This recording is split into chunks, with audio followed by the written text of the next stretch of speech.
everybody. Welcome to February. Is today the 2nd? Yeah. 2/2/2/2/2. Yeah. Has the groundhog done his thing yet? He has? Did he see it? Longer winter. All right. Well, we're about to get hit with ice here in Kentucky. That's typically what our winters look like, so I believe it.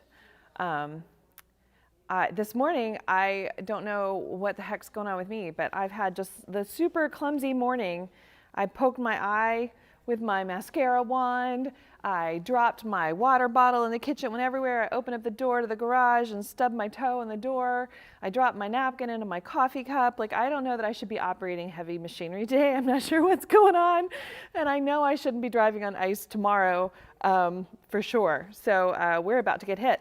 And I think a large part of the country is about to get hit too. So over in the chat, tell me where you're watching from. And hopefully it's somewhere snugly warm and you're enjoying just learning and wallowing in the joy of creativity with fabric and thread today with me. And I certainly appreciate you being here. We do live stream this on both our website as well as our YouTube channel, the Quilted Joy Facebook page, the Quilted Joy Clubhouse Facebook group. So hopefully you have found a place to watch that you enjoy. So we do have folks who are helping monitor those chats. So if you have a question, you can pop it over there in the chat and we'll try to get to everything.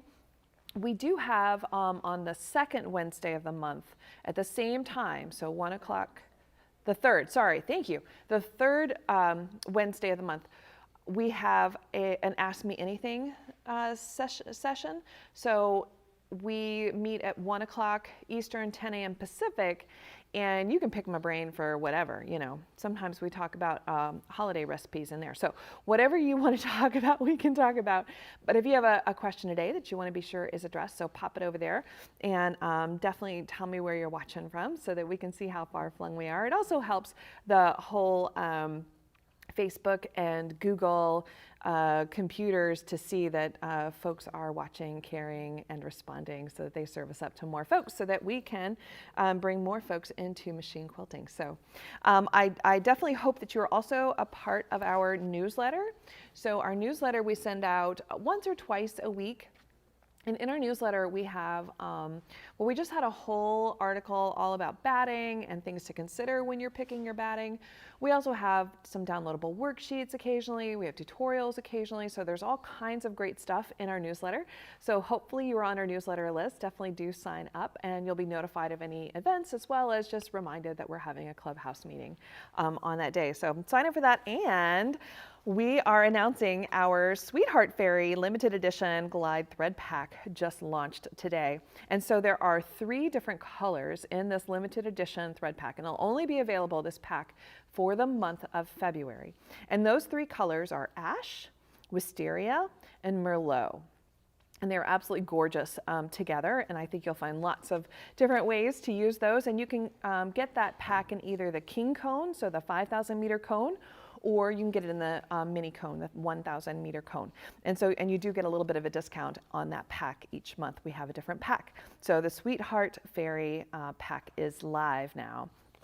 And then, like I said, on February 16th is the date of that clubhouse meeting where we have a Ask Me Anything. So we just chat, you know, whatever you want to chat about is fine.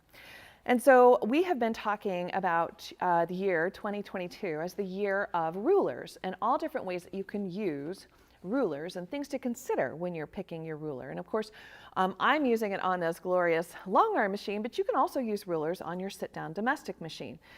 You want to be sure you have the ruler foot from your manufacturer mounted to your machine. Most longarm machines, that's the default foot. That's the foot that was sent with your machine. So don't worry if you aren't sure what foot you have on your, if you have a stand-up machine, it's going to be the one that was sent with your machine. It's going to be the ruler foot. But a sit-down machine, it's totally different. So make sure if you're on a sit-down machine, you talk to your dealer or manufacturer and figure out which foot they recommend that you use for rulers, because it's going to dictate which kinds of rulers you can purchase. So if you're on a sit-down machine, there are a few things you need to check out first before you go jumping in with rulers. And on a longarm machine, I want you to pinky swear promise to me that you always have your ruler base on your machine. So a ruler base is just like a little mini work table that slides onto the throat of the machine. It floats with your long arm machine under the fabric. And what it does is it just gives you some support on the ruler so the ruler doesn't rock, because what you don't want is to crunch the ruler with your hopping foot or your needle. That makes your day very long and kind of breaks your heart and makes your heart skip a beat. So Pinky Swear promised me you're going to have a ruler base on at all times when you're using your rulers. So we are going to talk today, though, specifically about how to use rulers and what to consider when you're using a ruler to help you go around applique. So of course, applique has, a variety of different shapes, and one of the best ways to kind of play with those shapes is with, I used to call them cheater panels, I don't call them that anymore, is with a panel that has some printed kind of applique-esque shapes on them. And that way you can get to know your machine, you can get to know your ruler, you can get to know how to maneuver that machine around shapes. And I want to challenge you, the next time you go to a quilt show or you're going to Guild or just look in your own quilt collection, and take a look at quilts that have applique. And I want you to notice if they're stitching around those applique shapes or if it was left alone. Because I think what you're going to find is that applique shapes that have been stitched around, so they've been either outlined or stitched right along the edge, just outside of the edge of that applique piece, it's like they have bones or structure to them. It's like there's a skeleton involved in the quilt. It just feels more, I don't know, the applique, it allows the batting to kind of lift up into the applique, and it kind of gives some body and life to that applique quilt. So if you would, over in the comments, post, what I'm interested in is, have you ever done a Baltimore album quilt? So Baltimore album, yes or no? Baltimore album quilts, if that word, if you're like, what the heck is that? It's lots of little tiny shapes, and generally it's lots of leaves and wreaths with a few sailboats thrown in there too. They're absolutely glorious, very historical. If you don't know what I'm talking about, definitely Google after we're done today, Google Baltimore album quilts, but set aside a couple hours of your life because you're going to lose it, because the amount of talent and skill it takes to do a Baltimore album quilt, unbelievable. So if you've done a Baltimore album, yes, in the comments. If you've not, put no. It's a bucket list thing for me, but it's going to have to be like, I want to do needle turn versus machine applique for Baltimore album, just because it's one of the, and I probably won't do a giant one. Like I'll probably do like 4 blocks total because I don't have the time to do a whole queen size quilt of Baltimore album. But the way that you look at applique and the type of applique it is going to affect the choices you make when you go to machine quilt it. So Olivia, do we have anybody who's like, yeah, I have done a Baltimore album? We have lots of no's. Lots of no's. Elizabeth has done 2. Elizabeth, you've done 2? But she paid to have them quilted. Well, that's fine, Elizabeth. Still, like, gold star for you. 2 Baltimore albums? Holy cow, Elizabeth. That's amazing. Joanne. Yes, good job, Joanne. Some people, it's on my bucket list. It's on my bucket list too. Yeah, it's a bucket list quilt. There's a number of quilts that are on my bucket list. Believe it or not, one of them was a log cabin. I had never done a log cabin before. So recently designed a log cabin quilt that is all, I had to make it complicated, right? It's a diamond. It's all paper pieced. It's in the January-February edition of Love of Quilting magazine. It's called Cozy Moments, so you can see it there. Yeah? Lots more no's. Yeah, that's me, no too. I love them though. Don't you love looking at them? Like when you go to Paducah or Houston, to walk down that hand quilting aisle and see the glorious Baltimore album quilts, I mean, they're jaw dropping. So let's talk about needle turn applique versus machine applique. So needle turn applique, if you don't know what that word means, you have actually flipped the edge of the fabric over, and then with a very small stitch, you have stitched that shape down to a base fabric. Machine applique, fusible web, you have adhered a glue, a fusible web to the back of that shape. You've cut that shape out, and then you iron that shape. You glue that shape down to fabric. So they look very, very different. And if you are going to be quilting, machine quilting those, there's a few things you might think about when it comes to needle turn applique versus machine applique. The number one thing I would have you think about is, do I need to stitch on top of my applique? Does my applique, is it big enough that it needs a vein, it needs a berry, it needs a chin, it depends on what it is, right? Does it need pillars because it's a house? Like, does it need windows? Like, there's all kinds of things you can add with machine quilting onto applique. Be aware that if you are using fusible web and you stitch onto applique, that's machine applique with a fusible web, that hole you poke with your long arm machine, it's not going to come out, right? It is there forever. So just be aware as you start to think about how you're going to stitch on fusible web, know that hole will stay. If you are stitching on needle turn applique, especially if you're stitching for another person, you want to have a conversation, because what you don't want is for them to get back their quilt and you have stitched on top of their needle turn applique and they weren't expecting that. Yeah, the amount of time it takes to do needle turn applique, you need to make them aware and get their permission first, because that can throw them. But I will say that if you don't put veins, berries, pillars, windows, if you don't do those things, sometimes that applique, it's big enough that it's going to be too poofy and it's not going to have good definition, and that there's actually a benefit from actually stitching on that needle turn applique. Just get their permission first. Yeah. Any other yeses? We have a few. We have Tammy Tammy and Tolly? Polly. Good job, Tammy and Polly. I'm super impressed. Bucket list for sure. Okay, so what I have, I told you that a good thing to practice with if you're considering, like, how am I going to attack an applique quilt? So sometimes there's so much going on, like moving your machine around applique, to have a ruler to help you, to push against, to guide you, that can help you when going around applique. And so to practice first with some kind of panel is going to also be helpful to you. And so I wanted to show you, this is a panel we just got in. Super adorable. This is Effie's Woods. And this one, Kelsey, are you showing the camera on the machine or the wide shot, the camera on the machine? So look at my little owl. This is it Deb Strain? Did I get that right? Yeah. And so be wise. Well, first of all, up here, look at this. You are loved. And then our little bunny rabbit, he is be kind. And then I can't get to the hedgehog. Do you have the wide shot? No? Yeah. You got the wide shot? Okay, so then there's be yourself, a little hedgehog, be clever with a fox, be brave with a little fawn, and be curious with our little raccoon. And at the bottom it says you are cherished. And this panel, all we did was pop just a green border around the outside, and it made a really quick and super sweet quilt. Don't you love this? Love it, love it, love it. And by the way, we also have a kit for this as well if you want something that has a little more piecing in it. Do you have that photo up, Kelsey?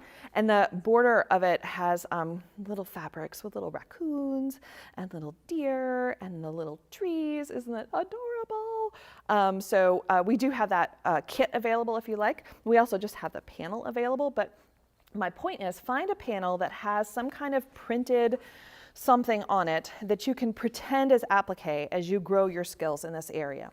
And what I want to do when I first look at my applique, so right, my little owl, we're going to pretend like he's applique. And what I want to do with my little owl is I want to start to kind of critically think about where I want to start. So I do want to start thinking about the path I'm going to take around my owl. And I want you to think about how the eye is going to greet this owl on your quilt. So the eye is going to start with his face, right? We're always going to look at his face first. So if I'm going to start applique, I'm likely not going to start at the top of his little head, because I'm likely going to have a little bit of thread buildup at my start and my end. And so I don't necessarily want to start right where the eye is going to take in my little critter. I also want to consider any definition I want to add to my applique. So let's think about this little owl a little bit more. You know, he's got his cute little chin, he's got his little wing here, he's got his little tail. So how can I kind of add some definition to my owl without going overboard? Like, I don't think I want to go through here and put little feathers on his chest. He's not that large. If he was super big, I might want to go in and add little feathers on his chest to kind of give him a little bit of definition. So instead, I think for him, I do want to bring out his chin I do want to stitch on his chin. I don't know, it's probably not called a chin on a bird. If you know what the bird's chin is called, put it in there, because we'll do a little education here on top of our education. So his little chin, his beak chin, I do want to add some definition of that, and I definitely want to add some definition on that wing. So in my mind, I'm thinking what I want to do is start down here at the base of his tail, right where we meet his body. And the reason I say that is so that I can go around his little feet. Those have it, they're not feet. Claws? Talons? We need to learn more about animals, okay? Somebody's going to correct us that knows about birds. I should ask my son. He knows a lot about birds. So we'll go around his talons, and then we'll go up this side wing. We'll go over the top of his head, down his back to his tail, back to where we started, and then I'm going to creep up his body until I meet his little chinny chin chin, and I'm going to go over his chinny chin chin, back and out. So I'll end at this point. Were you able to see that okay, Kelsey? Okay, perfect. And so when you talk about going around applique, sometimes you can do this in one fell swoop. Sometimes you might need to start over. When you're first learning, don't worry about doing it all in one pass. Just get it done however it happens. You don't have to do it in one pass. You are allowed to break your threads. All right, let's look at some rulers that might help you go around these shapes. So if you think about the shape of this owl, right, he's very roundy tummy, roundy head, roundy chin, beak chin thing, and his wings. So this is actually a great ruler for this. This one is made by one of my quilting heroes. This is made by Beth Ann Nemish, and we do have these at the Quilted Joy website if you're interested. And this one is called Love Lines.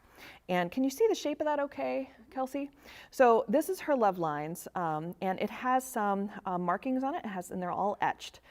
So it has some alignment markings, and if you wanted to, notice that this is half of a heart, right? So if I wanted a heart shape, I could use this ruler to do that, but I also like to use this ruler for going around applique shapes like this. Now she has them too, if you're interested in more love in your life. There's love lines 2, so you see that's a half heart, just a little bigger. Can you see that okay, Kelsey? And then there's love line 3 for all the love, so a much bigger heart. So you can see that like this ruler going around our little owl, it would overpower it, right? This would not be what I would grab to go around our little owl. But the love lines 1, it fits in my hand really well, and I can slide it around and it'll match those shapes. Now, there are other rulers too. Take a look at this one. This one is also made by Beth Ann Nemish, and we also have this one on the website. This one is her lotus lines, and I want you to notice a couple of things about it. The number one thing that's interesting to me is this cutout right here. So sometimes when you're going around applique, you just want to get your hand in there a little closer. And so see how that can get on that hopping foot? So whether you're on a sit-down machine or a stand-up machine, you can put that on your ruler foot, and now I can kind of keep my hand away and guide myself around my little owl. So that's an interesting part of this ruler to me. Another interesting part of this ruler to me is just all the different kinds of curves. Some are shallow, some are circles, and then there's also a straight line. This part here, I'm going to have to ask Beth Ann how she likes to use this inner part here, because it's a feather shape. So I'm not sure if that's what she's using, that inner part. I don't use that inner part that much, except to go around this very circly circle bit here on the end. So those are 2 different kind of thought processes for going around applique. I'm going to use this love lines, and I'm going to go start where we talked about down here. And if you have any questions, pop those in the chat, and Olivia will let me know what questions come through. And I do want to tell you that I am using a very thin thread. So I'm hoping you'll be able to see this on camera. But this cream, it's a very creamy background to my applique here. And so I've got a cream color. I've got, this is micro quilter. So it's 100 weight. Again, we do have this on the website. But it's so skinny that if I were to go through one of his little nails, you wouldn't see it because it's such a skinny little thread. And this particular color, this color is called 007. Don't you love that? It's like, you know, the James Bond of the thread world. And I'm going to put my machine in the needle down position. And then I'm going to take my love lines ruler and just work from the back. And I'm going to turn my needle on. And I'm just going to kind of use that Loveline ruler to push against so that I just have a little more control going up his body. And if I have to stop to reposition, I'm going to go ahead and put my needle in that needle down position. And don't be afraid on rulers. You've got two sides to the rulers. You can use either side to your ruler. Just know if you're relying on those etch lines for something, that because they're printed on one side, it's like there's a refraction of light. So where you think the line is isn't quite where the line is. So if you're using the actual lines printed on the ruler, use them with the ruler with those lines against the fabric. Otherwise, you can use both sides of your ruler when you're working. All right, so I've gone up to the top of his little head and I'm using that ruler to kind of push against. And when I get on this side, I'm going to move my hand so that I can move that ruler. Now I'm at his little neck. I should have learned bird anatomy before we started today. And I clipped that extra where I started. And I just did some tacking stitches. Now I'm going to go down his back.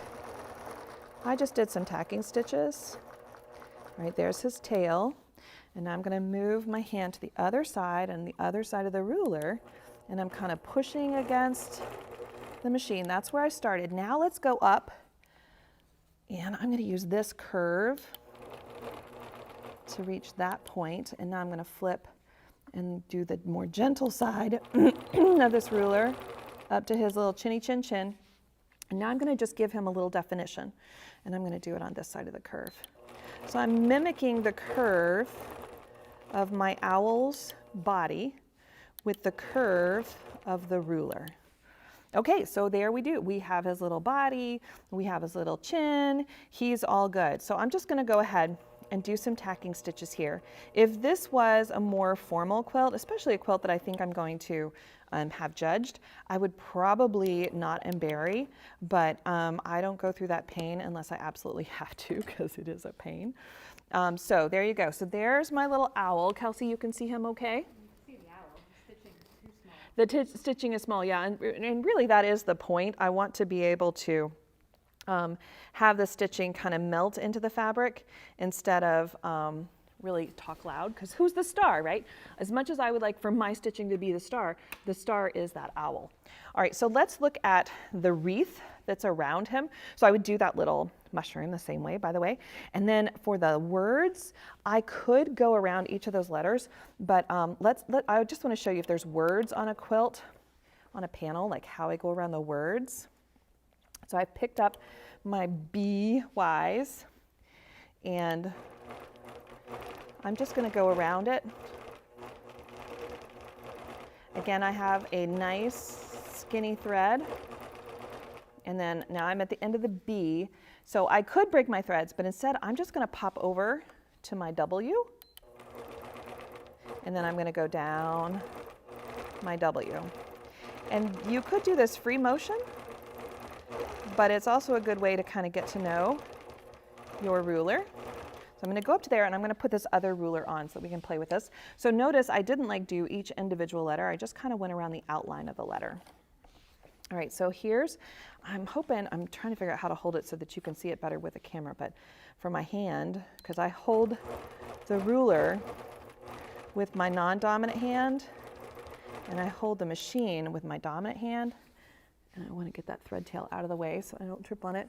And so it's going to make it a little more difficult on the camera to show you. Oh, I was using this part.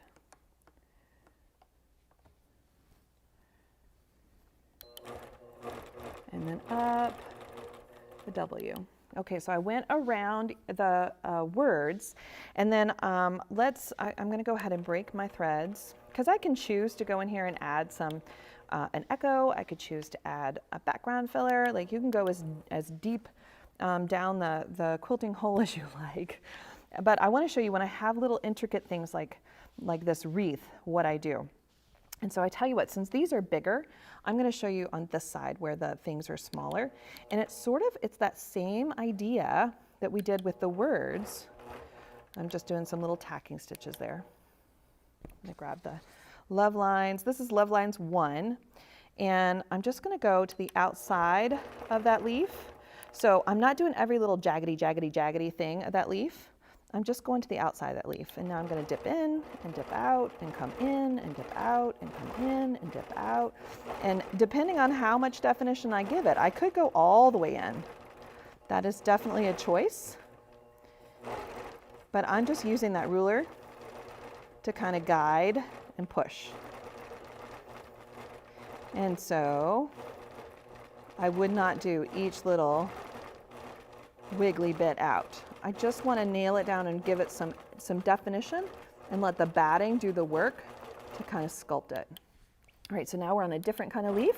I'm going to just change the position of my ruler, and for these, I'm going to treat each like group of leaf as its own basic kind of unit. So when we get into these little bitty tiny berries, I'm actually going to use the round part of my ruler, and I'm going to go around the berry, but I'm not going to worry about using or making the berry, each individual berry, having an outline.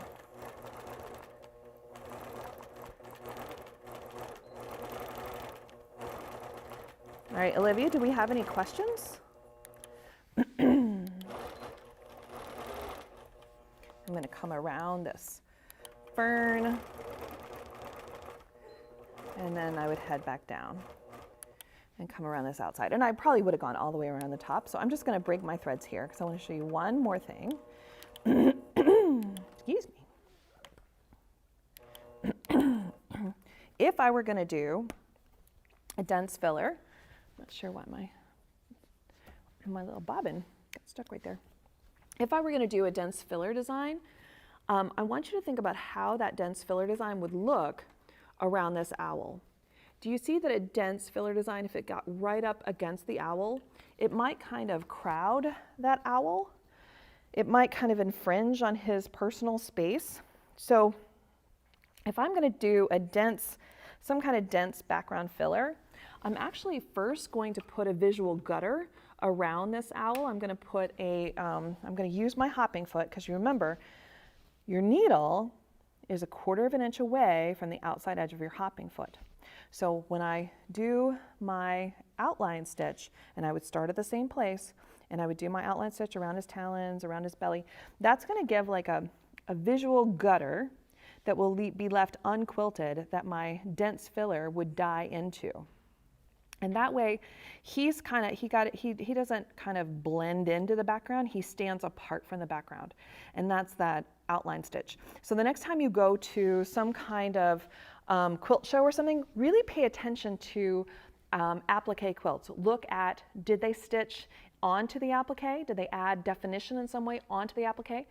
Did they stitch an outline stitch around it and come up to the outline with some kind of dense filler? Or did they have the dense filler come all the way up to the actual applique? Very, very, very different looks. You're also going to find some competition quilters out there. Lisa Kaye, if you haven't found her yet, she's another one of my quilting heroes. Lisa, she likes to do around her applique like almost scribble stitches. They are so itty bitty tiny. And it's like what she does is she mashes down, and it's just like an 1/8 of an inch or 1/4 of an inch around the applique. She does a scribble stitch, and it mashes down the batting, and that applique pops right up at you. And then she does her regular background filler past that scribble, so the rest of the background. But that scribble is all around the outside of the applique, giving that kind of personal space to the applique, for lack of a better word. Any questions come in, Olivia? We have a few, yeah. Yeah? If you could restate your thread and bobbin weight. Restate my thread and bobbin weight? Yes. Okay, so right now I am running a 100 weight micro quilter in the 007 color. And I don't really have a way to show you that color because it blends so well. It's like a canvasy color. It's called what? Silver. But I wouldn't really, I mean, it's like I would call it canvas. That's what Bob. Yeah, I know, yeah. Everybody has an opinion, right? There's my opinion. I would call it canvas. It's my favorite color in the micro quilter line because it does blend so well into everything. It's a great one for going around applique because you just won't, if you cut off a talon, you just won't notice it. And then in general, I'm going to match my bobbin weight to whatever top thread I'm running, but this is such super skinny thread that I actually have an 80 weight bobbin in here right now. So it's not exact, it's not matchy, it's 100 to 100, but it's close enough that I don't have an issue running that super skinny thread with it. And then I have a 16 needle in my APQS milli to, again, make the smallest hole possible. Other questions, Olivia? A few more. They want to know your stitch size and speed. Stitch size and speed. So if you have a machine that has Quilt Glide on it, so Quilt Glide, other manufacturers will call it Cruise or Coast. So if any of those words sound familiar to you, you have a secondary form of stitch regulation that is nice to use when doing little tiny itty bitty detailed work. And it will change, it'll make your stitch length very small in that little tiny detailed work. For me, I just kicked up my stitch length a little bit. So I would say if you're running around small applique, you might kick it up to like a 13 to 15. But if I'm going to do like that background filler or that scribble stitch that I was telling you about, I'm probably going to turn Quilt Glide on. The only time I don't enjoy using Quilt Glide, and like I said, other manufacturers call it Coast or Cruise, the only time I don't like using that with rulers because that needle will continue to fire. So if I need half a second to look at my little owl and go, okay, which direction on his chin am I going? That needle continues to fire. And so if my needle goes in the hole a second time, I can pierce myself. And by the way, look at my little owl's chin. So this part of his chinny chin chin, I went over that stitching line twice. Remember, so we came up this wing and then we went out and back and out. And so because I used such super skinny thread, that double line of stitching, you can't even tell. And then the ruler gave me the ability to guide that really well so that I'm right on top of that previous line of stitching. Any other questions, Olivia? Yes. If you were to back the panel with Minky, would you recommend this type of outline quilting or edge to edge? So, you know, with Minky, you're talking about something that's going to be a throw quilt. That's going to be something that you just kind of snuggle up on the couch with. So I don't know that I would take the time to go around applique on a Minky quilt. The other thing that you have to remember is that many times with Minky, the fluff of the Minky, because of the static involved in the thread itself, that the thread can grab the little tufts of Minky and bring it up to the top. So consider the color of Minky you're doing with the color of the quilt top itself. And I would go with a low nap Minky. They have like, I think they call it Luxe, L-U-X-E, and it's like my cat's fur. It's really long, and that will definitely get pulled up to the top. So look for a low nap. We have a few, Minky right now is back ordered in a lot of places. We've been trying to get more and more of it. It's been hard, but we carry the low nap Minky to alleviate that ability Minky has to be pulled to the top. Other questions?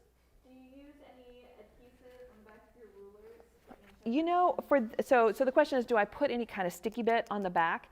I do not on the rulers that I'm using around applique because it's important to be able to slide it easily around. So I'm sliding it as I'm moving the machine. If I'm doing more like straight line work, more like chevrons, diamonds, piano keys, especially if you're new to ruler work, then some kind of sticky bit on the back, like grippy dots or traction tape would help you. But for this, I need it to not be sticky. Now, we do have a ruler. It's called, Kelsey, help me, Quilt Guide. It's the Quilt Guide ruler. It's made by two of my favorite people on the planet, Steve and Luann. And it has a sticky bit on the back. And it's great for especially new quilters. And what we're going to talk, I'll give you a hint, we're going to talk next month about Stitch in the Ditch. And so that might be a good one for our new quilters to look at. But I was showing this ruler to a friend of mine who thinks totally out of the box. She's like a super original woman in her own right, and she flipped the thing upside down and stuck the sticky bit to her hand like a paddle. And so the other side is all smooth and she can move it around with the machine, but she doesn't have to grab the ruler. She just stuck it on there like a new appendage and used it that way. So I wouldn't do sticky bits on my applique rulers unless you're going to do it on the other side and stick it to your hand. Other questions? Joanne,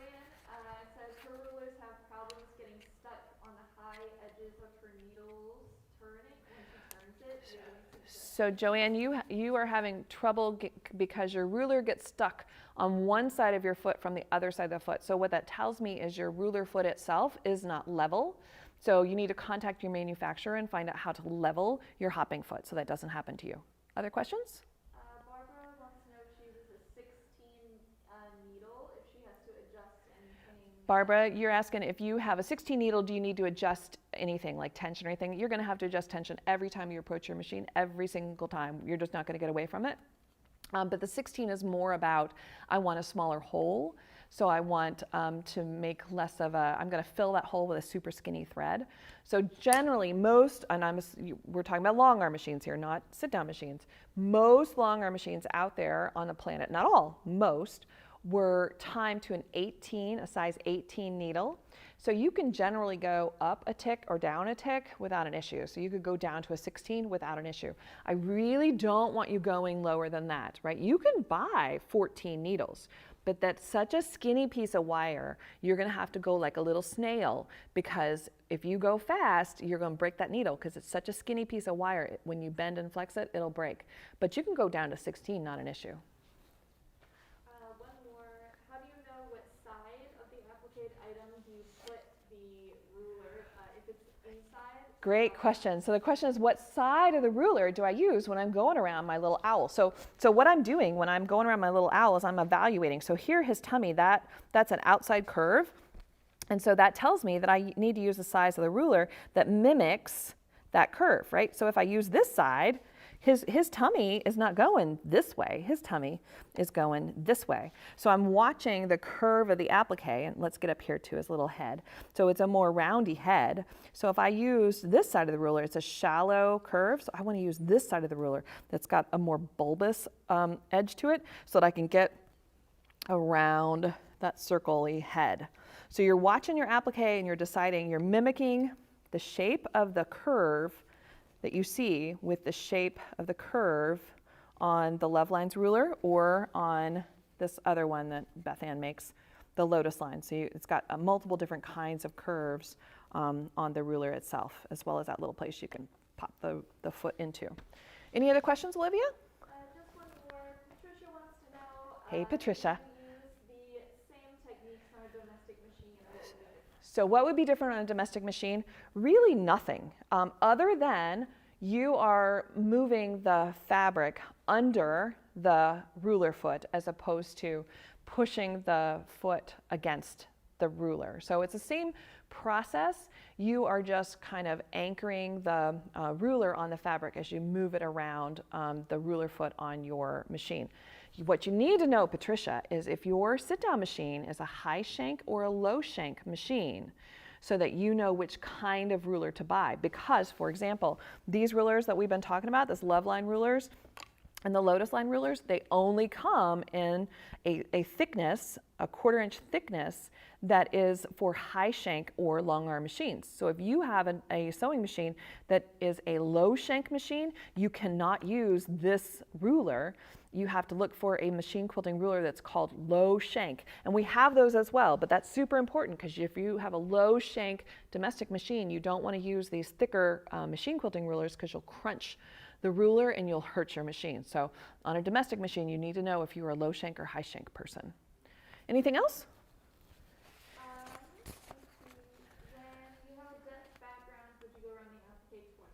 When you have a dense background, would you go around the applique twice? I wouldn't. I think once is enough.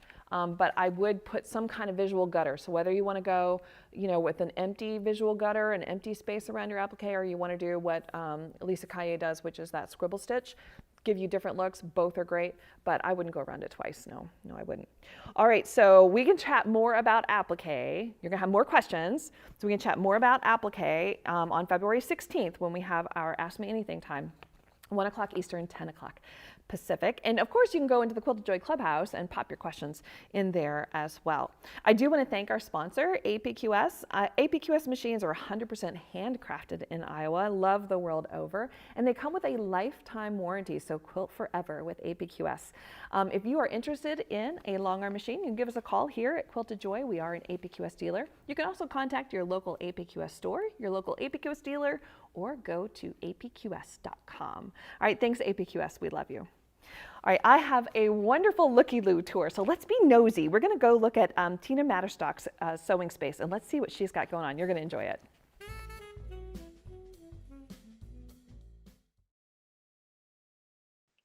Hey, Tina, how are you? I'm doing good. How are you? I'm really good. Thank you so much for joining me today. What state are you in? I'm in Salmon, Idaho. Well, the state of Fantastic. Idaho, but I live in Salmon. And you probably like salmon too. I love Salmon. 3,100 people. 3,100. Oh, it's a very small town. It's a very small town. We have one main grocery store. Oh, wow. Yeah. Awesome. Anything big, like Walmart or anything like that is 150 miles away, any three directions. My goodness. Yeah, Yeah. you really are out there, Tina. So, I'm is your sewing studio in your home or do you have a separate location for it? Yes, it's in the home. It's a bedroom. Uh-huh. Probably one of the biggest bedroom Awesome. that we have. And it used to be guest bedroom and my sewing space until I got my long arm. And then I told my husband, I says, well, your man cave is now going to be guest room and your man cave. Awesome. So we All switched it right. off after 6 years. Well, let's see it. Let's see it. Can you turn All the right, camera here around? we go. All right, so I come into the bedroom here. Uh-huh.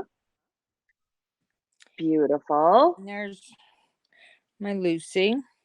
So you have a My one, Lucy. What size table is that you have your Lucy on? I have the Bliss Track. It's just the table that it comes with. So is it a 10-foot table, a Oh, it's a 12-foot 12 table? foot. It's a 12 12 foot. foot. That's why Perfect. the long arm is right here as you come into the door. Right. All right. Because it doesn't fit. It won't fit across that wall over Sure. there. And as you come in, I Uh-huh. have fabric here and bolts. And And I'm just ribbons. gonna Look at all your ribbons. I have a few. You have a few, I would say. And then here I get I keep my thank you cards that I get back from people that I've quilted quilts for. Oh, quilters And are so sweet. so I'm just going to kind of go around. Yeah, please do. And I have a baker's rack here. I'll keep my quilts on and my mom's, and I Uh-huh. have some client quilts here. Oh, And yeah. So used to be you a hang them up. used Those are ones that yes to be quilted. yes uh-huh. Right. And then I have Ooh. this metal rack with all my pantographs, and I Are, have my pantographs cataloged. so wait, are those, Tina, are those like little PVC pipes or you just have the rolls of pantographs just kind of sitting on each other? Those are just the rolls of pantographs sitting on top of each other. Got it. And So so what then you have a 3-ring binder. I have a 3-ring binder. Mm-hmm. I'll show that to you. All I have right. a 3-ring binder. That's okay. So I have a 3-ring binder, and they're all pattern indexed, and they're all numbered. Okay. And then I have pictures of everything. Okay. Okay. Oh, yeah. So you know what you're hunting for. Right. And so if a client, if somebody wants to choose a pantograph, they can pick one. And then I Perfect. keep that right And here. then you have them over there. Yeah. Awesome. And So they're you all do numbered. quilt for others. Yes, I do. I'm not a business. It's my hobby. But Yeah. yes, I do quilt for others. Awesome. And this is my where I sew. Yeah. And then my Your beautiful purple chair. view, my mountain Oh, look at view. that. Oh my goodness. Wait. Go back. You have mountains to look at. Oh yeah, big ones. Oh my goodness. Oh, that's Yeah. glorious. Ah, love it. Love it, love it, love it. And And it's full of snow. just as pretty in the summertime, I bet. I bet. So you've got your piecing there. So show me what's to the right of where you piece. Okay, so what's to the right is my cutting Where you, area. yeah. And And, these were in a local store here in town that was in business for 104 years. And they just closed down, about 4 years ago. The next generation didn't want to take over the store anymore. And these cabinets were mm-hmm. built for that store, McPherson's, in the 1950s. Wow. And all the ranchers in town come out and put their brands on the cabinets. That's And fantastic. so I had my husband put them on risers, Okay. you know, so it was appropriate for Yeah. cutting on. Perfect. And then I have one side that's all cutting board. Yeah. You know, I can cut. Yeah. And then I have storage underneath them. Fantastic. I And have, is that an ironing board that's up against the wall? Do you put that on top of those cabinets to I, iron? I sure do. I'll Mm-hmm. even show you. I just take it. Can you do it with one hand? I'm going to be impressed, Tina. So I just go like this. Oh, yeah, And stick sure. it by the And table. And I can move it. I could put it either which way. uh-huh. But And did normally you I'll make have it. that? Yes. Mm-hmm. Yes. I patted it. And just a, you know, sorry about that. Yeah. Just a piece of chipboard and Uh-huh. covered it. And yeah. So it Fantastic. works great for me. So where's your thread, Tina? I know you got a thread stash somewhere. Where's your thread? Oh, I have thread. I love thread. Oh There yeah. you go. Yeah, so you can see all the different colors. Do you keep them by color? No. No. Yeah. Life's moving too fast, No. right? Yeah. And then I have my you know, some smaller spools Uh-huh. here. Fantastic. All right, so show me what you're working on your Lucy, because I want to be nosy and see what you got on the frame there that you're All working right. on. I'll show you. So it's this was called Noel, and it was a panel, 2 panels, and you take the panels apart, cut them apart, add blocks to it. Like they had you make, like, this is part of the panel right here, but this was a block you had to make. Oh, okay. And I'm got to slow down. Yeah. And then these are panels right here, Uh-huh. and up here is a block that you have to make. And I can see that you are playing with the background filler and just having fun with your Lucy. Yes, yes. I love my Lucy. I love to I can't express how much I love to free motion quilt. That's awesome. Just going for it. Yeah, Most you've even definitely. got a feathered wreath in there. Well, good for you. Yeah, yeah, my little version of it. Just, you know, playing around. It's not, nothing is, you know, perfect like it comes out on paper, but um it it sure is a lot of fun. Most Yeah. definitely. Most definitely. Well, Tina, can you turn the camera around so we can see your smiling face? Well, Tina, tell me 3 things that you think are pretty awesome right now that you would recommend to your bestie. They don't have to be quilt related, but they certainly could be. What are you interested in right now? What's going on for you? I like to challenge myself. And one of those is one of my challenges I'll share with you is saving your thread clippings. Uh-huh. Okay. All these thread clippings. Yeah. Oh my goodness. And it's like, what am I going to make with that? And so what are you going to make, Tina? We make a table runner How are you going to make a table runner? with all the thread. Look at that. Okay, so tell me how you did that. That's beautiful. How'd you So do that? I took a piece of tulle Uh-huh. and I attached it to my leaders on my long arm. Yeah. Then I took a wash away, let's see, tulle down, put all the thread on it, arranged it how I wanted it. And then I put a piece of wash away stabilizer over the Yeah. top of it. And Yeah. then I just quilted it down.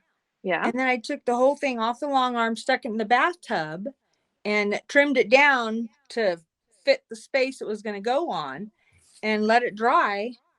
And I love the texture that Yeah. the thread gave it. So that was definitely a challenge. Yeah. Awesome.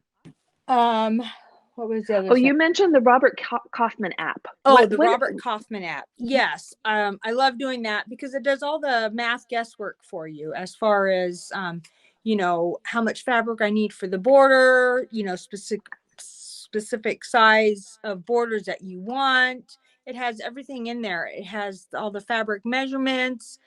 how to miter corners, everything you need to know, how much backing you need. I mean, down to the 1/8 of a yard. Yeah, it's a wonderful app. It's a wonderful app. It's just made life so much easier for me. Awesome. I'll have to check that out. And then I think your third thing, you said something about a design wall, like looking at a quilt to get to know it before you. Right. And you have a design wall like behind your, there you go. I love your sheep. Yeah. So this is my design wall. It takes up the whole wall. Mm-hmm. And I put things on there. Beautiful. So that as I'm working in the room, until such time as I'm ready to quilt him, I can get ideas. And then if I start, doodling, and then I also have a design wall back here. There you go. This was my first design wall, was back here. And so I wanted, this is my biggest question on how do I quilt the magic squares? Yeah. It's amazing how much it pops out at you at like a 3-dimensional piece. Oh yeah, especially on camera. Yeah. Yeah, that's very cool. Looks great on camera. Yeah. Well, Tina, thank you so much for spending some time with me today. I really appreciated getting to know your studio and getting to know you. And you betcha. You have a lovely view as well. So if people want to Angela. connect with you online, where might they find you? On Facebook, I have a secondary Facebook page called My Quilting Corner, or on Instagram, Tina's Quilting Corner. Fantastic. All right, Tina, we'll see you in the clubhouse. Right. Thanks so much. Thank you. Have a great day. Bye. Tina, thank you so much for letting us see your space. I really love how you brought in the local flavor into your sewing space. Thank you so much. And Tina's watching, so go over there in the chat and tell her how much you loved her sewing space. So give her a little love over there in the chat. All right, I want to talk to you about, we've talked about like different panels that could work to play with applique. I wanted to show you a couple of other ones that we got in the shop. So we talked about the Effie's Woods, and that's a good one. This is another one that is called, here, I'll hold it up, Kelsey. This one is called Exquisite. Woo. And it is, it's a printed panel, but it looks like, applique. And maybe I'll put this under the needle as well, Kelsey, so that you can see. So it has those kind of traditional applique shapes that you could use to play and to work around traditional applique shapes without it being something that you're feeling, all bunched up about because you spent forever actually doing the applique. And then I wanted to show you this other one. This one is a kit. All right, don't let this freak you out. You're gonna love how cool this is. So this one is called Beautiful Day. All right, looks super complicated, right? Super complicated. And I have it up here on my screen for you to see. So this is made from 2 panels. It is made from a red panel that has these blocks printed on it, and it's made from a white panel that has these blocks on it. And then you cut those blocks out, and I want to show you the actual, all right, I've gone way in, but I want to show you the actual, here's the block that you would actually stitch. So take a look. It's a courthouse steps. This is the only thing you piece, is that courthouse steps. You see it again here? And this is an easy block to piece. And in this kit is all the fabrics that go with this line to do this courthouse steps. And then the outside border is just half of a step, half of a courthouse step with a blank, just a cream rectangle. And then look at the border, it's just a piece of fabric.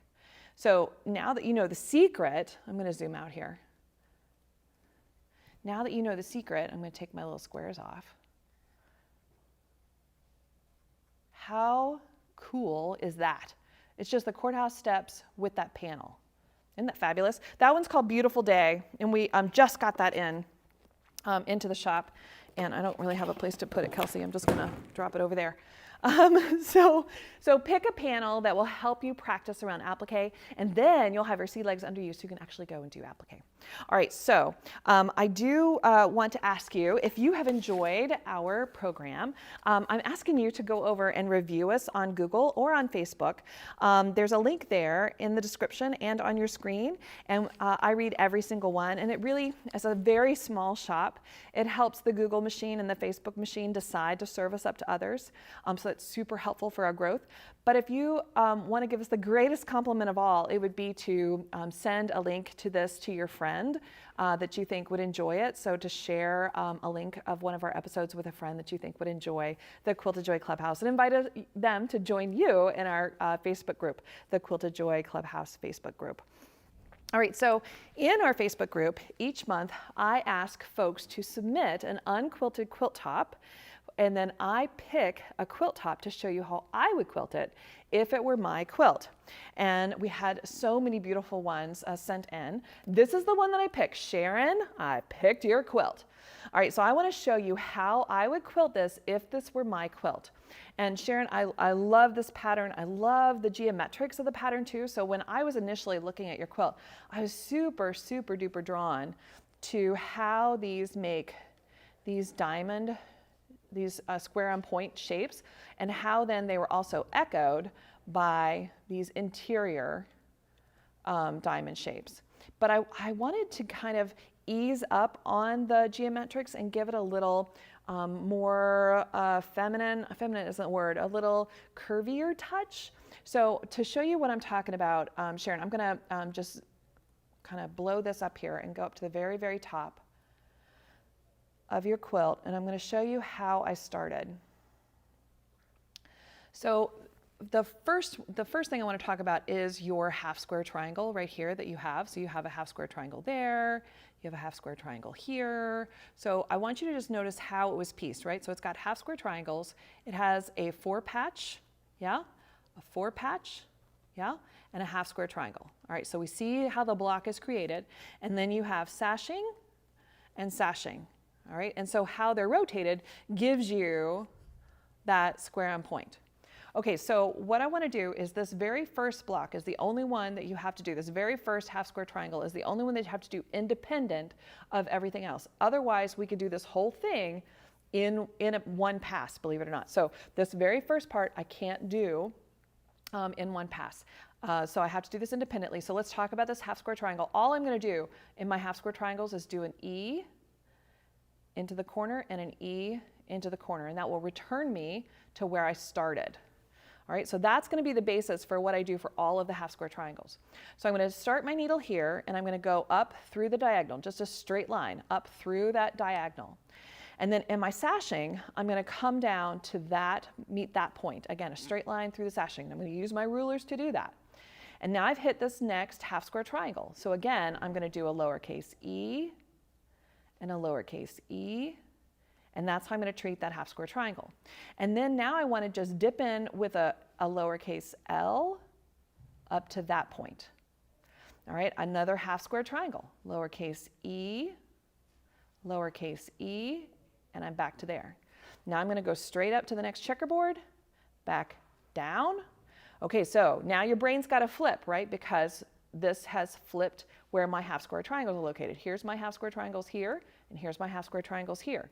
So I need to get there. So I'm at this end of this line of boxes, and I'm going to go up to here.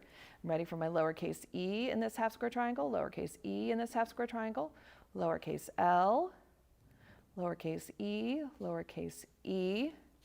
back to here, up, looking for my half square triangle. And I'm just going to keep on repeating this, lowercase e, lowercase l, lowercase e, and back up. And I'm going to keep on keeping on, Sharon, all the way across, lowercase l, lowercase e, and down. And then when I get to, so let me do this real fast. When I get to the end, and the photo is a little cut off here, but I just want to show you how I deal with the next little part. So once I am here, I'm going to go over to straight line here, here, all those little intersections. I'm going to work my way across the quilt in that sashing space, all those little intersections.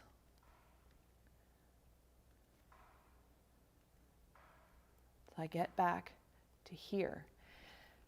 I will, in the next pass, so right now I'm going to drop in and do the same thing we were doing before, and when I get to the end, what's cool about this, Sharon, is, all right, so I'm going to do this whole thing all the way, just like we did, all the way. When I get to the end, so I've done here, let's do this last part. So I would have been here, I would have come down here, E, E, right, L, E, E, and literally that's going on in my head or I'm going to get lost, and up.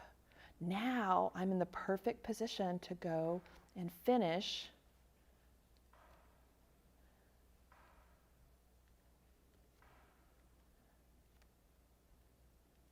and cross over, and it creates this diamond, lacy, beautiful, oh, I went the last one I did wrong. The last one goes to here. It creates this diamond, lacy, beautiful look. All right, I'm going to turn this off and I'm going to show you how this looks finished. That's what it looks like. And it gives you this lacy, gorgeous look, but these straight lines through your checkerboards gives it such great structure. I found your quilt to be super, super interesting, but it has that laciness on those half square triangles because of the E's and the L's. And then as far as your outside border, what I thought about doing was just, we'll start it here, was so there's a seam intersection. Let me turn on. So there's a seam intersection right here, yeah, and there's one right here, not on your border, on the middle part of your quilts, and so those are targets.